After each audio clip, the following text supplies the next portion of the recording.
Hello and welcome to Stephen University. We're back, baby. We're back in the live. We're doing a podcast again. It's weekly for a bit, and then probably bi-weekly. But for now, it's weekly. Until we run out of stuff to... You'll know when we've run out of concepts for episodes when we go back to being bi-weekly.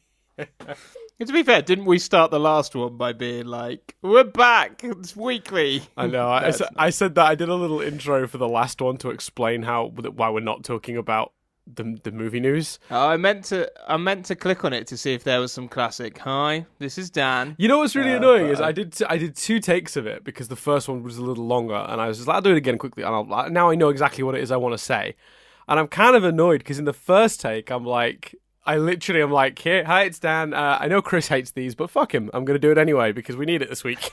And but that's the version that was longer, presumably because I did shit like that. And I was really disappointed in myself when I uploaded the other one. I was like, you know what? Fuck it. I should have gone with the longer one. But then, you know, the first comment I saw from the video was, you can skip the first 10 minutes. So, you know. It took you 10 minutes to explain why we weren't talking. Huh? No, it takes me just around 2 minutes, but then we then spend the first 8 minutes of what was the podcast explaining we're doing it the day after the statics and that you should go check out the statics. And I think we're entitled to promote the thing we put, you know, all that time and effort into. But apparently you should start at 10 minutes and not at all have us talk about this thing we worked really hard on. No, skip that. The advice is to skip that. It's not relevant. You don't need it. I'm so happy to let like YouTubers promote shit they're doing, like because it's hard. People, it's fucking really hard. I know. Anyway, doesn't matter. We're here. It's time to discuss the movie stuff. The stuff I said last week we wanted to do several weeks ago but could not. Yeah. So I mean, this news is like. It's so much news, but it's also so much non-news. It's kind of amazing how they've skirted so close to real news, but not actually said anything about the movie. Give us a summary of all the news, almost as if I had looked at it when it originally announced and have completely forgotten since. Just treat it like I should have probably reminded myself before we hit record, but didn't. Treat me like that, Dan. I'm not saying that's what's happened. I'm saying, in order to get everyone up to date, if they're not, imagine that's the scenario. Right. Well, what I'll do, I did like... Because there's multiple things that the announcement revealed about the film. So that it's a musical, who the collaborators are, one of the collaborators' names has another relevance to the show that's worth discussing. They released a synopsis for the movie that gives away both everything and nothing. It confirms the sort of time scale of the movie, at least. They've also announced a DVD and soundtrack, which we'll talk about a little bit, what that could imply about how many songs are in the film. So we'll do it bit by bit. It's a musical, isn't it? Like, there's going to be a fair amount of songs. Well, yeah, but the fact they can make an album out of it, I would argue, it suggests at least an album's worth of songs, which, you know... That's an hour worth of music, which means that's 45 minutes. But, you know, it's yeah. So let's talk about the musical element first, because that is the big headline. I mean, literally, the trailer when you start it is like Steven Universe the movie. It's a musical. Isn't that the entire trailer? No, because it then reveals the collaborators. Oh yeah, that's fair. But that is the headline. Well, actually, it depends on the website. Half the websites had It's a Musical as the headline. Half the websites had Chance the Rapper joins Steven Universe the movie. We'll come to that in a bit. But let's talk about that announcement in general and how that impacts what we thought the movie was going to be. And whether that excites us, disappoints us, where we lie on that. I mean, from your perspective... Was that a happy announcement? Was that you had no real reaction either way? That was just like, okay, well, that's what that is then. I'm still excited, or as excited as I was prior. Or did it actually make you more excited for the episode than you had been previously? I think kind of more probably because it cemented it as its own separate thing, an entity. You can't you can't just strap 3 episodes together and call it a movie and yet also have it be a musical with enough songs to justify a soundtrack, etc. So I think it made me more like, okay, this is its own separate thing. Cool. And that was sort of where I landed. I didn't like, it wasn't, I don't, I really like the songs. All I want to do is see you turn into a particular highlight. Yeah. But I'm never like, it's never the first thing I want to talk about. It's never, I have the soundtracks, but I've listened to Zach Callison's solo stuff, for example, more than the Steven Universe soundtrack. And that's not to say the songs aren't brilliant. My point is, you know, I'm not a big soundtracky musical guy. So, you know, apart from obviously Let It Go and the soundtrack to The Greatest Showman, classics. Can I just specify? The soundtrack to The Greatest Showman is classic. The film itself, not so much. And I think there is some great music in that movie. It's undeniably like is whatever you think of the film, both from a quality point of view and also the fact in a way that it exists to idolize this man that should never be idolized for the things he did in real life. You know, the soundtrack is undeniably phenomenal. And I guess I kind of went there a bit. Like, I hope I'm always, when I watch a musical like The Greatest Showman, the reason, like, it takes a lot for the music to break through for me. I'm usually after good talky bits. So I was excited personally. This is all personal to me. I was excited personally that, for me, the implication of it being a musical is it really is its own separate entity, which is what I think it needs to be. It didn't necessarily make me excited because we get 12 Steven Universe songs, although I'm sure that'll be awesome. But again, that's not a reflection of the quality of the songs. That's a reflection of me and musicals. Yeah, no, I think that's fair. I think to be excited that it sort of feels distinct from the show, that's a good reason to be excited, for sure. Yeah. And I think there's an element of that in my excitement, but this increased my excitement for it too, for a couple of reasons. That's one of them. Just having tangible evidence that it exists and is happening, because it just felt so. All we knew was the title. All we knew was that it was a Steven Universe the movie, and we had that one tiny sound bite of the laughter with the shot of the swirling art and that sort of like that silhouette of presumably the villain character.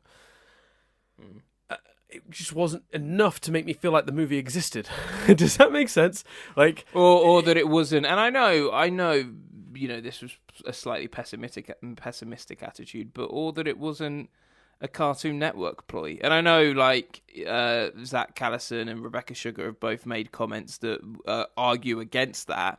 But, you know, they've had to get on board with some of the really bizarre bombs and all of that sort of stuff before. So it's not beyond the realm of reason that they had to get on board with Cartoon Network strapping 3 episodes together.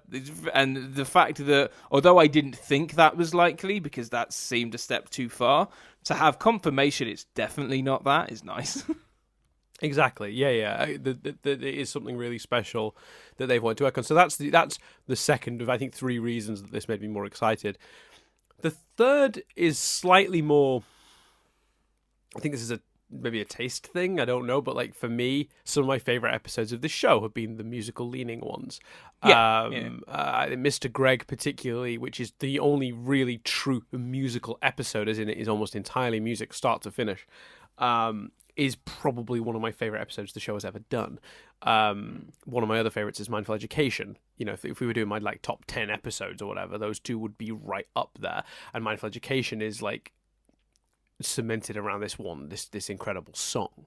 You know, and when you think of a lot of the biggest moments in the show, a lot of them come with a musical thing you'll think of. Like when you think of Garnet's reveal, you think of Stronger Than You. When you think of even the finale that just passed, I can hear Zach singing Change Your Mind, you know.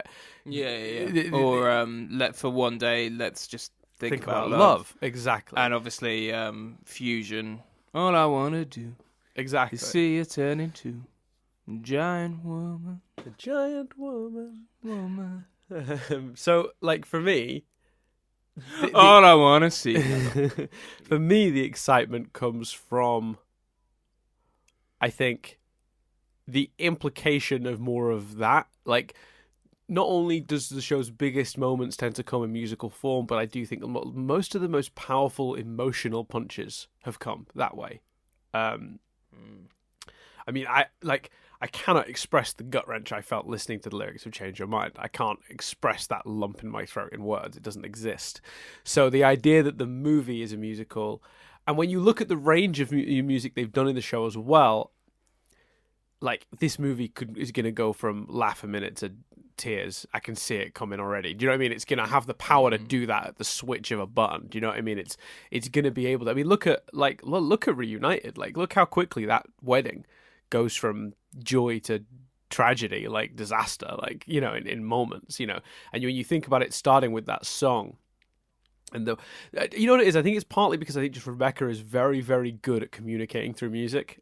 And that's a vague phrase, communicating.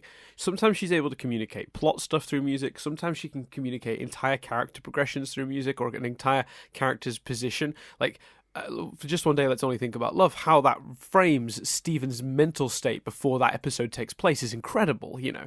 And Mr. Greg, without those two characters ever directly, really openly actually expressing exactly how they both feel about the Rose situation, Greg and Pearl, they both managed to communicate so beautifully through songs how they feel. And while they're not having this sit-down, elaborate, you know, dialogue-based exchange, you're still getting all that information, but you're getting it with a wallop of emotion that comes with the musical accompaniment, you know. And the way that she can communicate theme through music. She's just very, very good at communicating that way in a number of ways. And that, I think, is why the music of the show is so popular amongst the fans. And I think that's why the music of the show, and the musical episode particularly, looking at Mr. Greg, is one of the favorites. So the idea that the movie is music top to bottom, or at least, because that's the other thing as well. I have a question about that, which we'll come down to in a minute, which is kind of which version of the musical is it going to be. But the idea that the music is going to be the crux of it makes me feel like the movie could be just one of the best things the show has ever done. Without question. So it's absolutely increased my excitement tenfold. And also the idea of getting that much new Steven Universe music in such a short space of time, when we've only ever had to trickle out one song per episode, and that one episode, you know, is coming in a batch of 5 where only one of them had music. Do you know what I mean? We were a bit spoiled over the course of Change Your Mind, with 5 songs or something like that, 4 or 5 songs in the space of like a month. But like usually we have to wait a while between the songs, so the idea of a big dump as well is pretty exciting. So my question for you though, Chris, is which kind of musical approach are we going for here? Is this going to be the Disney approach to a musical where there's scenes and the characters talk and there's a lot of non-musical stuff happening, and then they'll break out into song once every, I don't know, 5 minutes or whatever, and you'll end up with, I don't know, 10 songs across an hour and a half? Or is it going to be like Mr. Greg, where even the dialogue exchanges happen as the intros to songs are queuing up, and it's all one continuous piece of music, like a sort of like more like a, almost like closer to like an opera or like a stage musical? I think you know, it's hard to tell. So it's almost like I think, but I also kind of want, despite my not aversion, but I feel about musicals very much the way I feel about animated shows, I guess. Despite me feeling like that, if you're going to do it and you're going to release a trailer that goes, it's a musical, here are the collaborators, make it a musical. So who knows what they're going to do? I would like to think, and I hope, that if it's a musical, it's a musical. It's a full-on musical. But I think, but in the world of theatre and stuff, people still consider the Disney animated movies that have several songs scattered throughout them musicals. But you think the way they've put a big point on the musical element, that you think the whole thing should be musical top to bottom. No, I would like to think. I don't necessarily think that, but that's what I would like for them to do, because I don't want to get into the technicalities of the word musical, but if those are the two options you're presenting, we've, as you said, Mr. Greg, Reunited, we've had episodes with a whole bunch of songs. You know what we've never had? A full-blown hour and a half musical movie of Steven Universe. So if you want to, again, maybe it comes down to my desire that it stands on its own, and I'm just hoping it's a musical in the sense of everything is sung to do that even more so. That could be it. There might be some truth to that. But I would like to think, although my preferred viewing experience would probably be a musical where there's, talking in between and then there's a song, I actually think, let's do it. Let's go for it. Let's full-blown musical. 100% musical. It's interesting that, because I think I'm with you, and I think that's just because it would make it feel different to most things they've ever done. The closest they'll have ever come to this, if they go that way, is Mr. Greg. And like, you can't, also and if you're going to be similar to something you've done previously, hey, but let it be one of your best ever episodes. Shrug. It also truly justifies releasing the DVD and soundtrack, and releasing them presumably fairly quickly. Is not to jump to that piece of news, but I assume that's they wouldn't have announced both if it wasn't coming fairly quickly. Yeah, and I do think as well the sheer number of collaborators involved suggests an expansive amount of music. So I think that's probably true. I keep thinking back to like listening to Lin-Manuel talk about when he was conceiving Hamilton and having to make that choice of, am I gonna have scenes between the songs, or is it gonna be 100% song to song to song? And how he struggled with that choice, but found that in the end that song to song just was what worked best for that particular story. And I wonder, maybe it's going to come down to whatever the story of this is. And I can't help but feel if there's a creator that's potentially going to design a story to work best in that form, it's probably Rebecca Sugar. 100% agreed. Yeah, absolutely. So let's have a look at the list of collaborators. It's a fascinating list. I'm going to put one of the names right at the bottom because it's another discussion in itself, I think. Especially in the as of what we were discussing last week. So let's talk about the big name that they throw up first. And the official text on the press release is, with original songs by Rebecca Sugar in collaboration with. And the first name on the list is Chance the Rapper. Big deal. It is a big deal, isn't it? Like, that's not nothing, is it? No. That is a name that people that aren't aware of the show will recognise. Yeah, 100%. And when you think about like some of the other cast members, I mean, even Estelle, particularly Estelle, I would say, I should rephrase that. Like, that comes from a similar sort of musical background, like a similar sort of musical style. That I think will work well together. I like the idea of Estelle and Chance having teamed up on something here. Yeah, that's cool. And it's such I suppose what I'm really saying, actually, let me rephrase that. It's not so much they have a similar musical style, they have a complementary style. Yeah, I don't know enough about Chance the Rapper to comment too much on that, but I do know what a big deal, they are, and I just think that's exciting for the show to get a name with that much gravitas connected to it. Yeah. It's just cool, and I can see why a lot of the headlines ran with that element of it. Yeah. I mean, and particularly because it's a little different for the show. Like, the music Chance the Rapper makes, and Gallant as well. I've specifically gone and listened to a couple more Gallant songs. I'd heard of Gallant. I had heard Gallant songs, but I had never really been too aware of, like, I'd never sat down and really like paid much attention. Like, they have passed me, you know what I mean? Like, just casually, very, very sort of passively.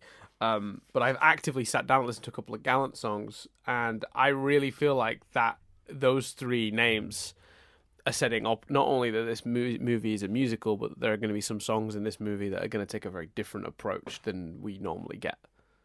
Because none of those people, when they make music of their own, make music that's like the music we already have in Steven Universe. No, which again is very exciting, and again, I guess is, that goes back to sort of constantly going on about it, but it being its own separate entity. This musical. Yeah, I agree, and I like specifically, like, Well, I think it's because what's interesting as well is that as much as Estelle has her own incredible music career, like her contributions musically to the show are non-existent, really, other than when she sings on a song. Or apparently she did help a little bit put together "Stronger Than You," but like Rebecca wrote that song and produced that song, and then Estelle came in and put a little Estelle spin on it. But like the song existed already. But this is the phrasing again is original songs by Rebecca Sugar in collaboration with, which makes it sound like she wrote the songs with them rather than. Or maybe she wrote the lyrics and they put together the music together. Maybe. Yeah, I think she's quite melodic. I think I'd be surprised if she wasn't part of the musical. Like, I think when she writes... No, part of it, but maybe that's the element they did together, and she did the lyrics. Yeah, maybe. Yeah.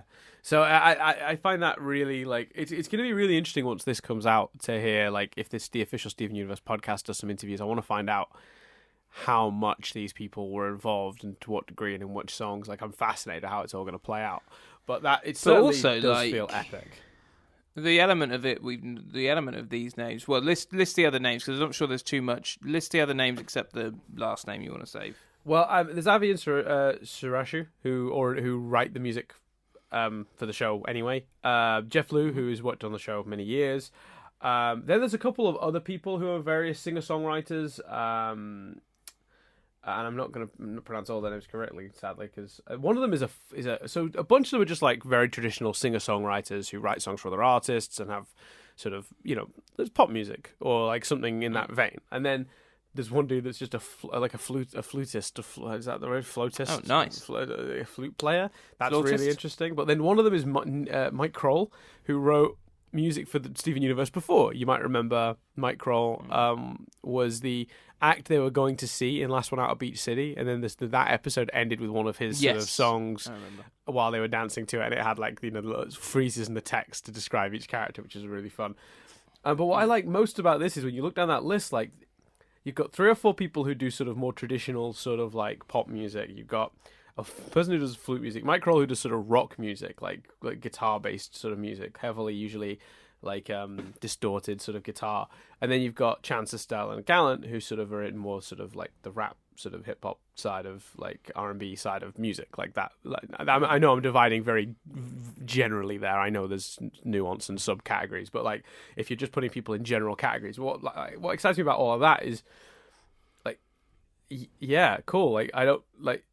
That's a good level of mix. Like that's so many different, like that's 3 very different distinct areas you're going to be able to go down musically. And that leans into what I was saying earlier about like Rebecca's ability to sort of, this gives her the ability to just change on a dime, like the whole tone of it, like in a second. And the question I have, and this connects slightly to the, will it be 100% music or not, is are these people going to be playing characters? Are they, this show is never, and to me especially the phrase musical implies that, it's not going to be incidental music. It's going to be music that is being spoken, being sung by characters. So who are these people playing, and are we going to get Chance the Rapper again? And I don't think we will because of the way they've laid it out, unless they're hiding that. Because the way they laid it out is with original songs by Rebecca Sugar in collaboration with, and it's this list, which, by the way, the last few names I didn't actually read out, the other people who are just sort of pop music people. James Felton-Roy, Macy Stewart, Jeff Ball, and Grant Henry. And I think Grant Henry is the flute guy. Oh, no, maybe it's Julian Sanchez is the flute guy. Oh, I feel bad now for not knowing. Typical Dooland. I know, that's bad for me, isn't it? Anyway, my point being, they have a separate list for that's like performances by. Oh, so who's on that list? Well, there's some exciting stuff on that. I will do that, and then we'll come back to the last musical collaborator. Estelle. Yeah. Patti LuPone. That's Yellow Diamond. Yep. Uzo Aduba, who is from Orange is the New Black, but you'd know her more as Bismuth, the voice of Bismuth. Yep. So that's a Bismuth song, presumably, which is amazing. Christine Ebersole, White Diamond. So White Diamond's getting to sing, finally, which is, you hire Christine Ebersole to be White Diamond and don't let her sing, like, crime, like she needs to sing. Like, I'm glad we're getting that now.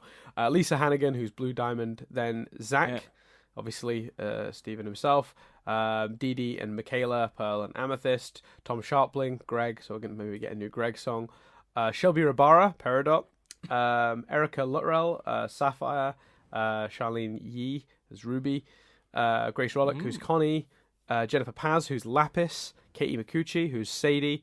This one really surprised me because I'm pretty sure he said he was the exception to the rule of, Rebecca hires people who can sing. Matthew Moy, who plays Lars. And I'm so sorry I'm going to mispronounce this, but Tox Olagundoi, who is Nanafois Pizza. So I don't know what they're suggesting there. Is that the cast, as in all of speaking roles in this, other than the main villain who's been yet to be revealed? Or is that just the people singing songs, in which case Nanafois is getting a song? Well, it could be unless it's chorus. It could be chorus. Yeah, that would explain us. Yeah, to a certain extent, that would explain the depth of that list. Because if all of those are getting a solo song, there's too many songs. Yeah, I mean that's 1, 2, 3, 4, 5, 6, 7, 8, 9, 10, I suppose you could get duets 15, though. 16. That is 17 songs theoretically. In an ideal world, it's a Lars and it's a Sadie song, and it's a Diamonds Collective song, and it's a big Avengers Crystal Gems song. I'd be okay with that, with the exception of Christine Ebersol. She needs a song. Like, give Christine Ebersol a song. So, and hopefully the villain has a song list too. Whoever's voicing the villain.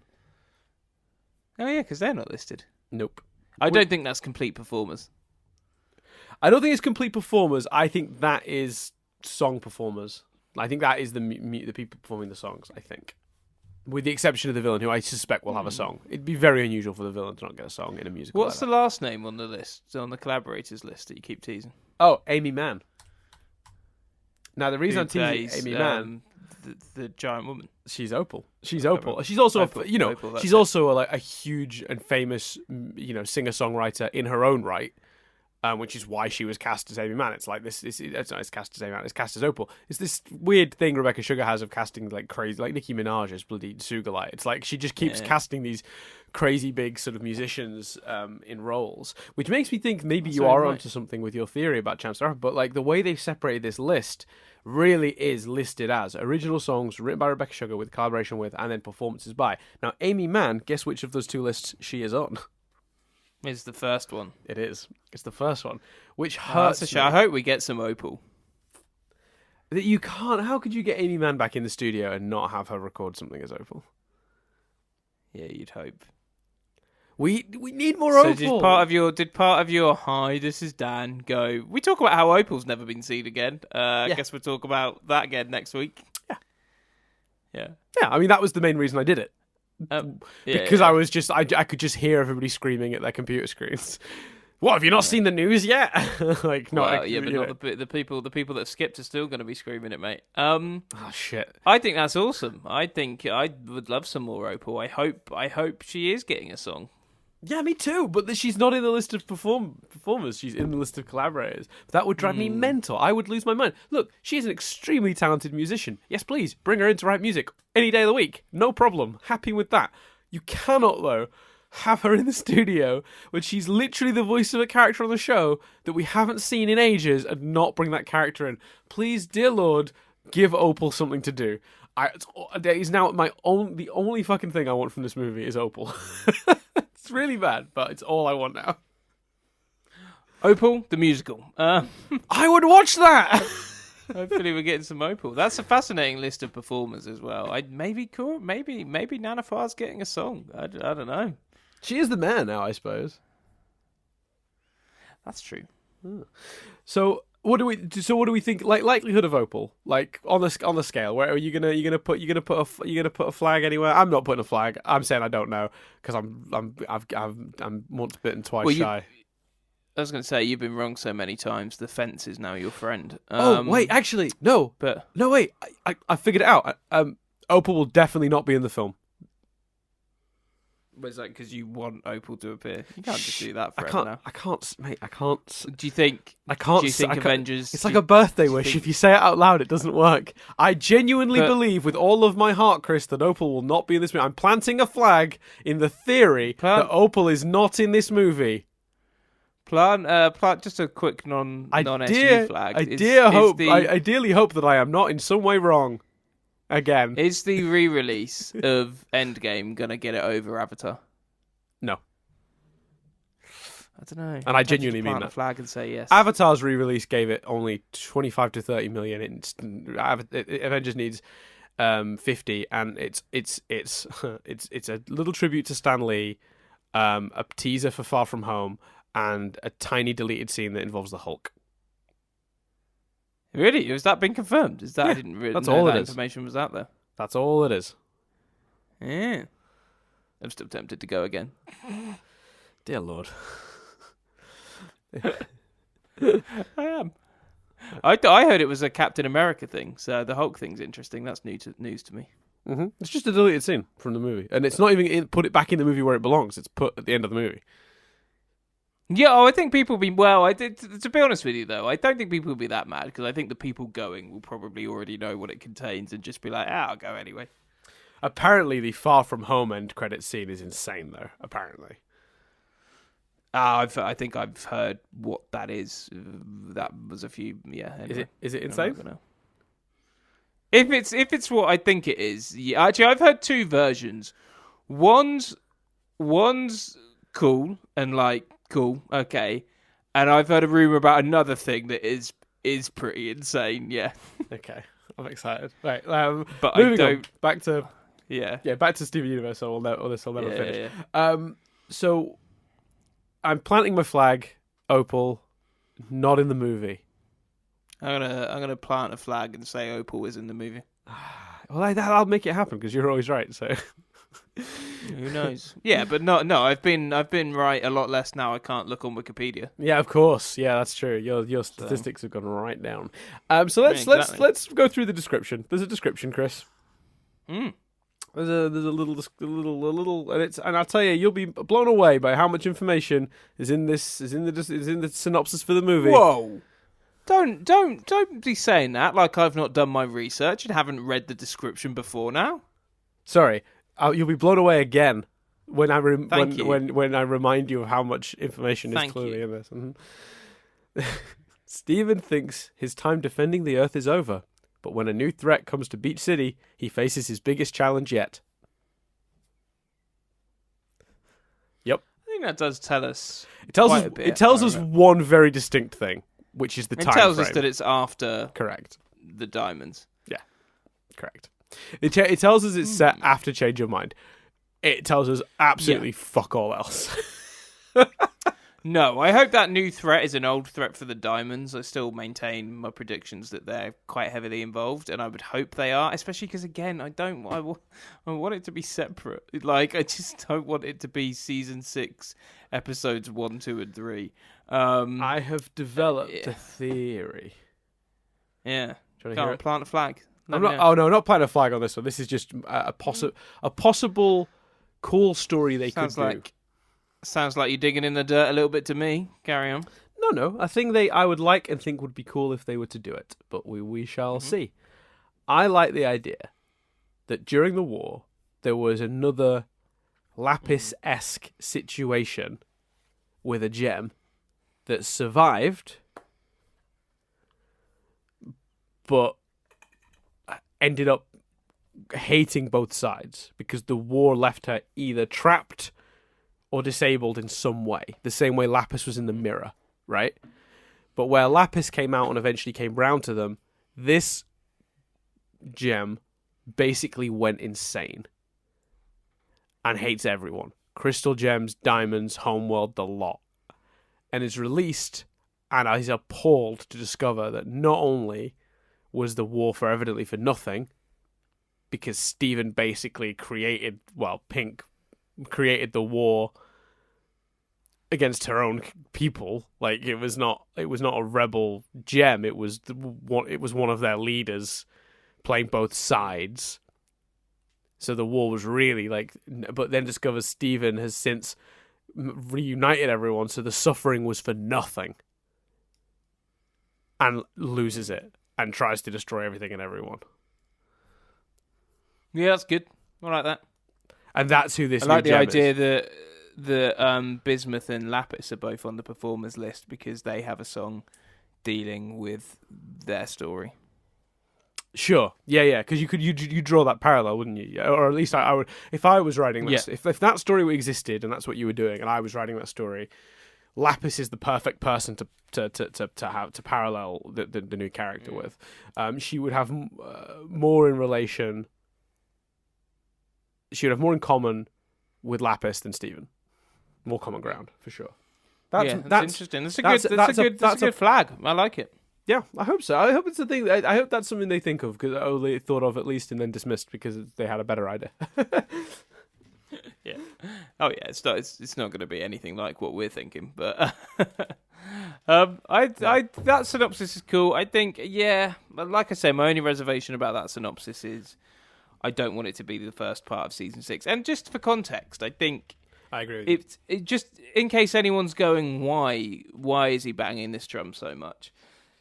I think it's because it's a real opportunity to be separate. It's a real opportunity to be its own thing. It's an opportunity to potentially draw people into the show because it's accessible. I just think if you're going to do it, like the Simpsons movie, it benefits from watching the show, but that movie holds up on itself and it doesn't impact the show moving forward.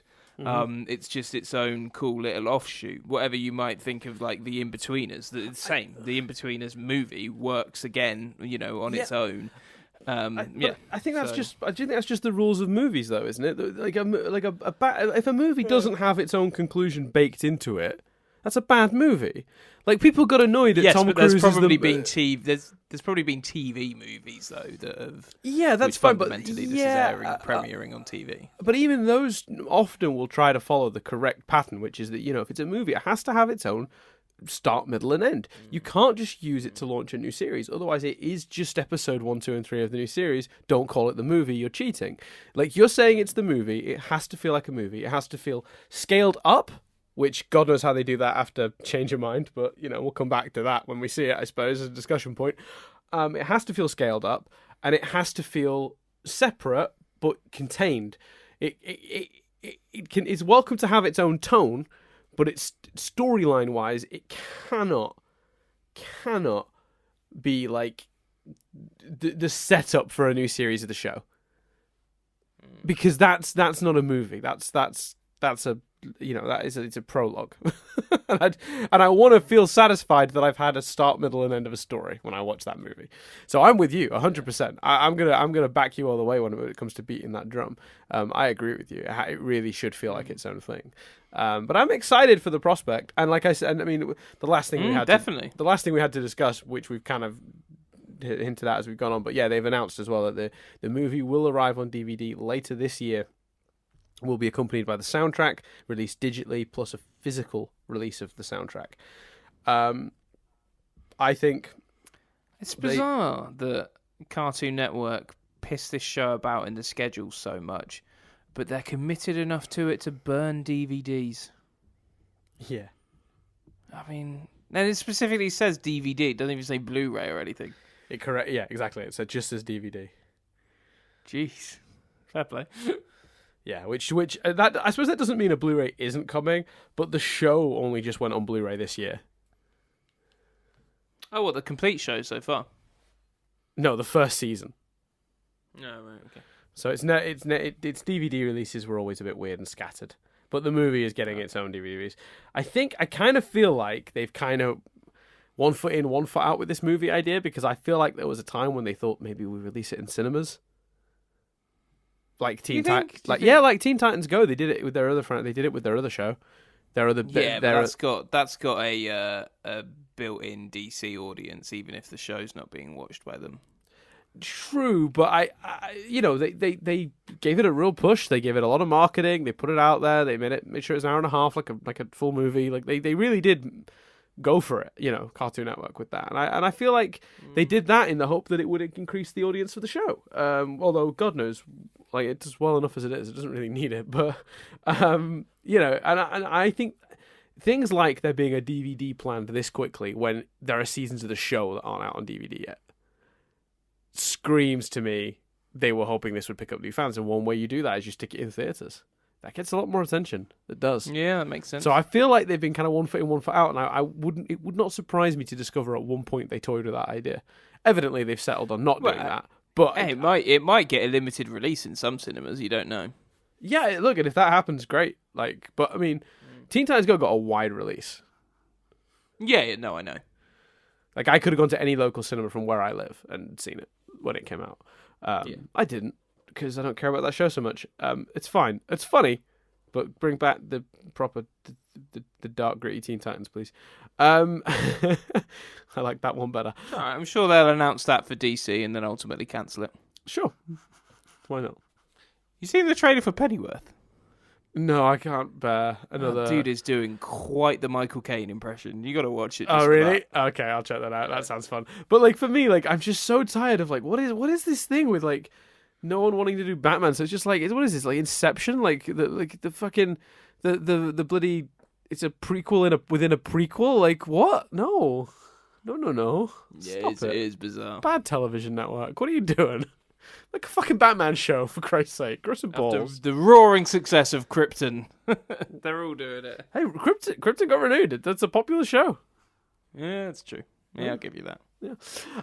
So, what are we thinking? There you go. We're excited, is where we are, I guess. I'm pumped. I'm very excited. I want them to go full hog with it. I want it to be a full-on musical extravaganza. I want it to be external villain messing shit up. Maybe some hints, some stuff that's coming. I just want it to be fun. I'm okay. I'm okay with a hint. I think that's actually a good distinction. If the movie ends and there's like either a post credits or a mid credits or even just like something in the last scene that someone says that makes you gives you a tease as to what might be coming in the next part of the show, I'm fine with that. What I wouldn't be fine with was the villain getting away and then being like, oh well, that's the next 3 years of our lives, like that. You know what the ideal is? Ends with a trailer for season 6, or 7, whatever we're on. That would be so good. Oh, I'd want my pants. I'd want my pants just a little. We're probably getting a trailer. You know what I want it to be? I want it to be the ideal scenario for a Doctor Who movie. Something that's separate, something that's not connected to the show, but still has the heart of it. Maybe if you were doing a Doctor Who movie, you'd probably have to do the Daleks. But, like, do you know what I mean? Something fundamentally not tied to the continuity, but still a part of the continuity. Yeah, so that if you missed it and just kept watching the show, you wouldn't be confused. Yes. Yeah. But if you watched it without the show, equally, you'd just about be able to follow it.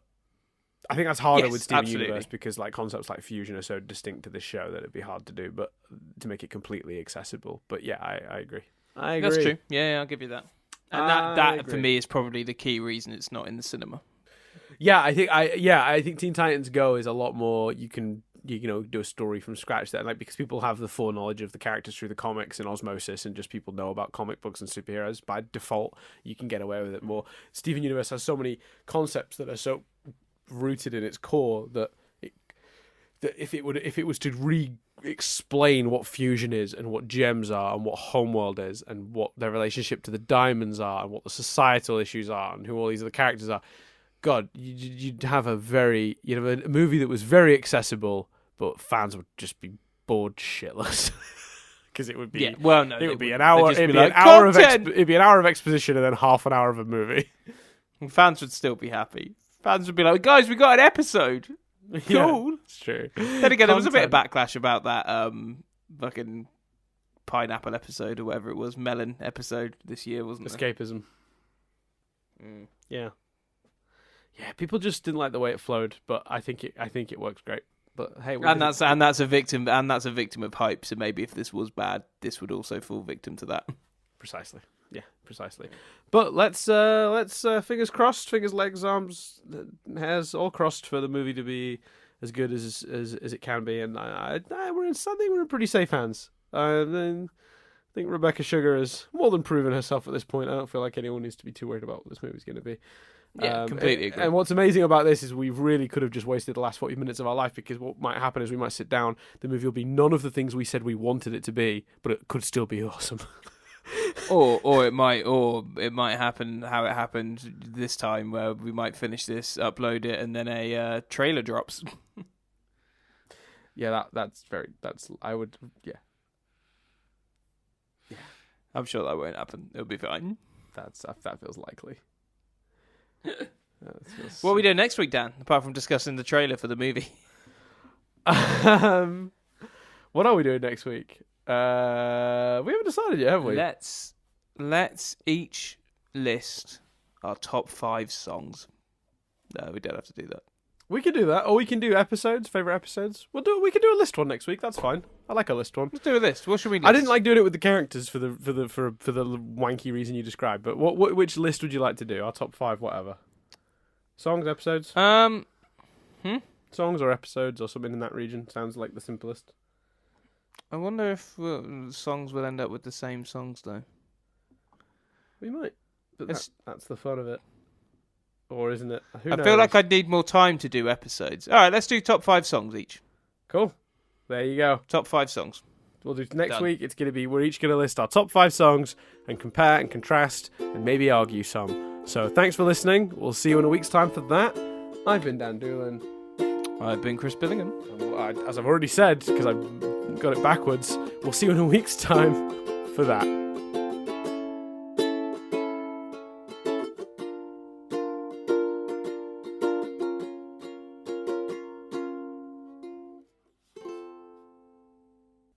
Top 5 songs. Top 5 songs. Top 5. Who loves a list? Fucking the internet loves a list. Yeah. And you've got 2 of them next week. Give us some AdSense. Give me some money. Give we'll us that dollar. No, now we got monetized again. We're doing some lists. Listicles. Come on now. Let's get some of that fucking BuzzFeed money up in here. Whoop whoop. All aboard the BuzzFeed train. Choo choo. Nice. Give me enough money to get out of my shitty job. List. Choo choo. And then I'm going to find a list on BuzzFeed. Bye.